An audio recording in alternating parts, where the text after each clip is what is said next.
be movie.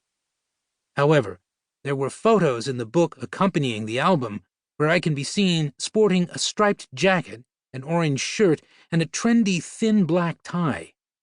I will never forget that day, although I had a bittersweet feeling that I was witnessing the last ever live performance by the Fab Four. My next right place, right time experience was as second engineer on the Beatles' final recorded statement, Abbey Road. It was an eye-opening experience as I witnessed how the Beatles approached studio work in contrast to live recording. It was also a privilege to work with and learn from two great recording engineers, Geoff Emerick and Phil McDonald. It's an academic point perhaps, but Abbey Road and Let It Be were released in reverse order to the dates in which they were recorded.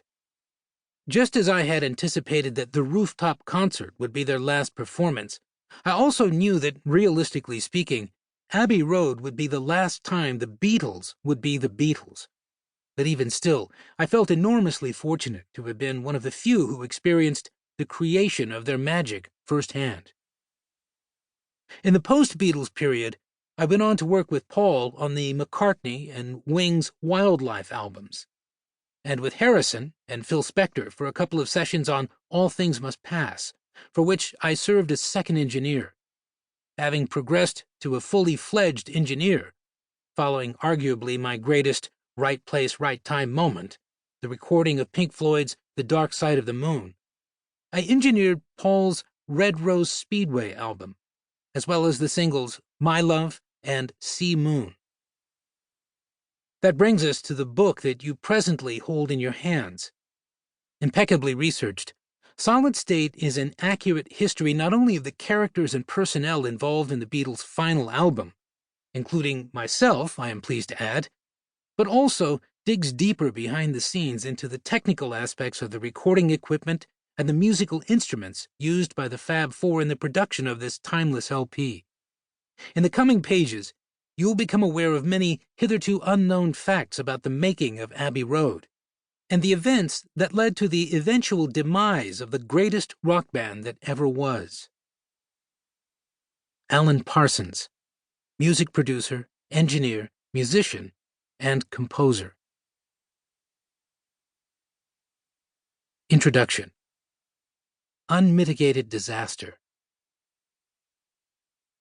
When it was released in the autumn of 1969, the Beatles' Abbey Road album enjoyed generally favorable reviews, with the likes of NME, New Musical Express, Rolling Stone, and Time rewarding the Fab Four's latest album with strong notices. For the most famous band on the planet, having commercial and critical dominion over the world of pop music for nearly 6 years, it was a very enviable par for the course. But other reviews were mixed, even disparaging at times. The venerable New York Times took surprising issue with the Beatles' offering, deriding the LP's contents as a clear departure from their earlier, ostensibly more sophisticated and fully realized works.